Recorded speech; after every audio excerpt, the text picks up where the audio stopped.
In the 1800s, the map of the world, and certainly America, looked different. Was Spain unaware of the expansive American dream? And was Florida destined to remain Spanish? Let's find out how a land so valuable became up for grabs. Before it became another star on the U.S. flag, Florida was a world of its own. Thick mangrove swamps cut through the coastline. Inland pine forests stretched for miles. Summers meant humidity so heavy it felt like walking through soup. And mosquitoes swarmed in clouds thick enough to drive entire garrisons mad. But this wasn't an empty wilderness. For centuries, it was home to powerful indigenous nations. The Appalachee in the northwest, the Timucua further east, and later the Seminoles, who made Florida their refuge as other tribes were pushed south with colonial expansion. Spain claimed the territory in the 1500s, planting forts like St. Augustine, the oldest European city still standing in the U.S., and scattering other missions across the land. But their grip was never total.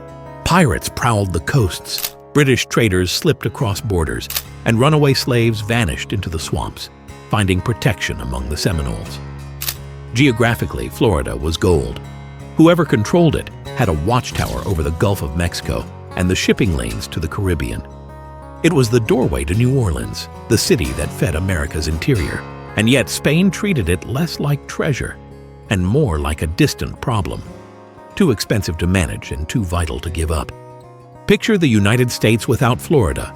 No NASA launch site, no NASCAR, no Gatorade, no Disney World. It's unthinkable. Florida is America's 22nd largest state, sprawling 53,625 square miles, or 138,887 square kilometers. Bigger than a small country like England. With 23.8 million people, it's got more folks than Sri Lanka. And its $1.73 trillion economy ranks it in the top 20 globally. Outmuscling countries like Australia and, ironically, Spain too. But back in 1821, Florida was a rugged frontier, a chessboard for empires caught between a hungry young America and Spain, desperate to hold on to its crumbling empire. But to understand why Florida was such a headache for Spain, you first need to understand the empire they once ruled. For at its height, Spain wasn't worried about losing a swamp. It was busy running an empire so massive it stretched across 5 continents. So how did a nation that once controlled so much of the world end up struggling to manage a single stretch of swampy frontier? Let's first take a quick trip down memory lane. There was a time when Spain didn't just own Florida. It governed roughly 10% of the world's landmass. So what did that look like exactly? The Spanish Empire reached its territorial peak in the late 18th century, around 1788, during the Bourbon reforms under King Charles III of Spain. The Spanish Empire stretched across an astonishing 5.3 million square miles, or 13.7 million square kilometers. Larger than the current size of India and the USA combined. It controlled roughly 50 to 75 million people, about 20% of the global population at the time. In Europe, Spain held power not only at home, but across parts of Italy, ruling Naples, Sicily, and Milan, as well as lands in the Netherlands and Belgium. In Africa, Spanish flags flew over Ceuta and Melilla, also Spanish Morocco, together with the Canary Islands. Across the Atlantic, Spain dominated nearly all of South America, Central America, Mexico, the Caribbean, and of course Florida. And on the far side of the world, the Philippines extended Spanish influence deep into Asia, creating a global trade network that linked China, Southeast Asia, and the Americas. This wasn't just an empire of land, it was an empire of treasure. It extracted staggering amounts of silver from Potosi in Bolivia and Zacatecas in Mexico, pouring it into Spanish vaults and fueling a golden age of wealth and power. With annual imports peaking at 300 tons in the 16th century. It was enough to mint millions of Spanish dollars or pesos, which was the world's first global currency, used in trade from Manila to Amsterdam. The crown's Quinto Reale, a 20% tax, alone generated billions in today's dollars. Spanish galleons loaded with gold, sugar, and spices created trade routes that circled the globe, tying together worlds that had never been connected before. For a time, Madrid was the beating heart of global politics. The kings in Madrid bragged of ruling an empire where the sun never set. Of course, the sun may not have set, But the bills for running such a far-flung empire never stopped coming either. To outsiders, Spain looked unstoppable, with riches flowing in and a navy patrolling oceans like highways. Florida was just one jewel among thousands. Small, swampy, and underdeveloped, but strategically located like a gatekeeper between the Atlantic and the Gulf. At Spain's peak, nobody doubted it was theirs to keep. However, all empires do eventually fall, and Spain was no exception. But where would the collapse first begin? By the late 1700s, the cracks were everywhere. Spain had stretched itself across 5 continents, and its strength at home was thinning. At home, Spain was shaken by the Napoleonic Wars when French troops marched into Madrid. And abroad, its colonies erupted in rebellion, like bushfires. Leaders like Simón Bolívar led independence movements in Venezuela and Colombia, while other uprisings spread across Argentina and Mexico. Spain was being pulled apart in every direction, fighting off Napoleon in their own backyard while trying to cling to colonies thousands of miles away. So how did the wobble begin for Florida? We must understand that Florida wasn't Cuba with its booming plantations. It wasn't Mexico with its rivers of silver. Florida hardly seemed worth the effort. Life here was rugged. The first settlements like St. Augustine, founded in 1565, were less about grand cathedrals and plazas and more about survival. And the locals, the Timucua, the Apalachee, and other native peoples weren't exactly eager to welcome their European landlord. To Spain, Florida was more like that expensive vacation house you brag about owning, but secretly have issues maintaining. Swamps, mosquitoes, hostile neighbors, and no gold in sight. Was it even worth the trouble? Still, strategically, Florida mattered. The great Castillo de San Marcos fort signaled Spain's presence. It was also the back door to the Gulf of Mexico, a buffer between Spanish Cuba and sitting directly on the path of America's expansion. Losing it meant leaving the front door open to Britain, France, or a restless young United States. But the economics never worked. The colony drained money, and by the late 1700s, fewer than 3,000 settlers lived there. Florida was Spain's stubborn outpost. And like all great empires, they were blinded by their own greed for power. But perhaps there were secret treasures they were holding onto that nobody knew about. Did you know Florida is believed to hold over $2 trillion in lost treasure scattered along its coast from shipwrecks? The 1715 Spanish treasure fleet, also known as the Plata or Silver Fleet, was one of the most ill-fated convoys in colonial history. Assembled in Havana, Cuba, after delays caused by the War of the Spanish Succession, it represented Spain's desperate effort to transport riches from its New World colonies back to a war-weary homeland under King Philip V. The convoy consisted of 12 Spanish galleons and merchant ships. Only one would survive. The ships were overloaded. Some carried up to 1,300 chests of silver coins alone, due to 2 years of pent-up shipments from ports like Cartagena, Portobelo, Veracruz, and Panama. In total, around 2,500 people were aboard, including sailors, soldiers, passengers, and enslaved Africans. But then disaster struck. At around 2 a.m. on July 31st, 1715, a massive hurricane packing 100-mile-per-hour winds struck south of Cape Canaveral. Slamming the vessels onto jagged reefs and barrier islands, the ships broke apart in hours. Over 1,000 people perished. Bodies and debris littered 50 miles of beach. The fleet carried an estimated 15 million silver piastres or reals, along with gold escudos, doubloons, bars, jewelry, and Chinese porcelain. It was Spain's lifeline amid financial strain. The disaster scattered along what became known as Florida's Treasure Coast, spanning the Indian River, St. Lucie, and Martin counties.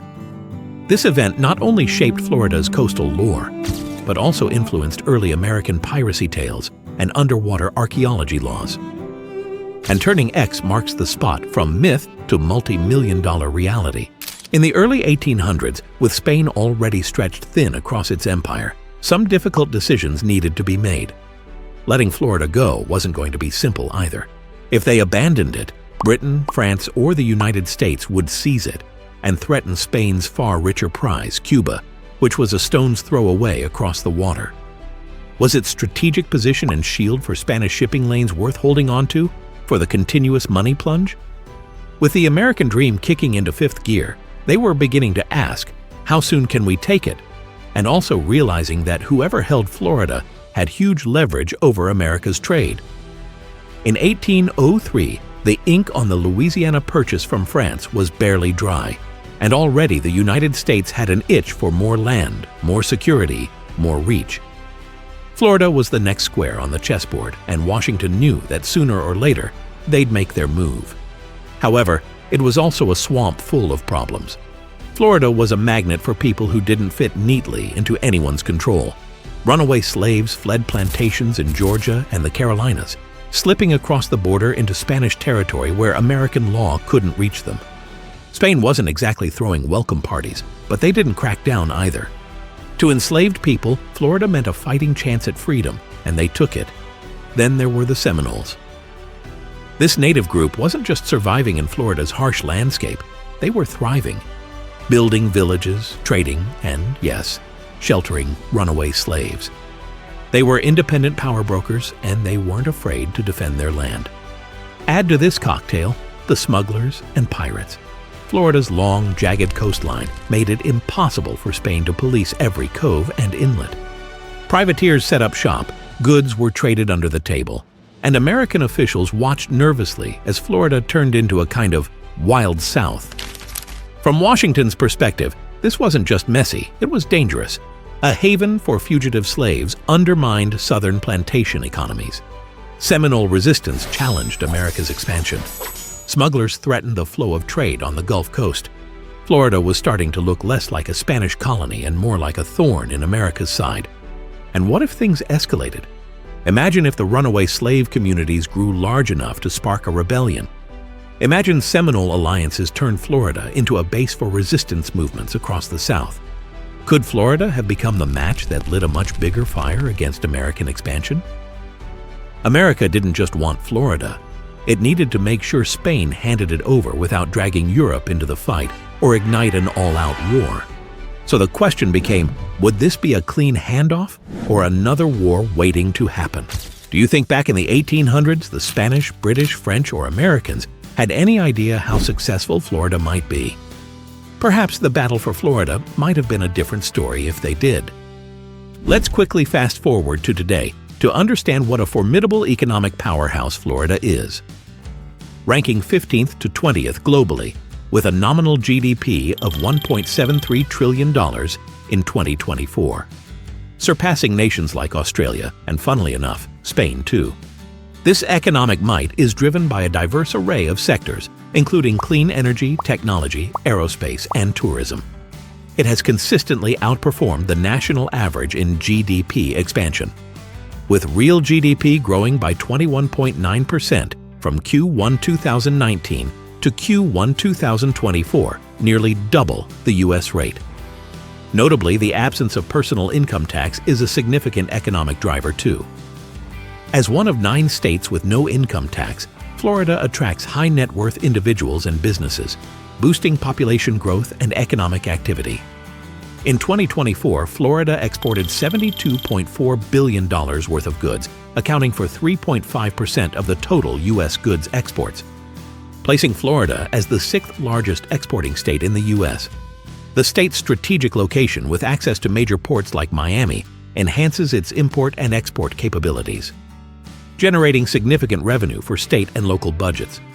Would Spain have passed on Florida if they had all this information 200 years ago? Who knows? Anyway, let's return to how the takeover of Florida occurred. By 1819, Spain was crumbling under pressure, and the U.S. was circling like a hawk. Florida wasn't just a swampy peninsula anymore, it was the key to controlling America's southern flank. And the big question was, how is this all going to end? Well, enter John Quincy Adams and Adams-Onís. 2 men, 2 nations, 1 chess match. Adams had a clear goal: get Florida without dragging the U.S. into a costly European fight. Onís, meanwhile, was desperate to hold on to bigger pieces of Spain's collapsing empire. Florida was becoming less a crown jewel and more of an expensive problem. So the stage was set for diplomacy, not war, to decide its fate.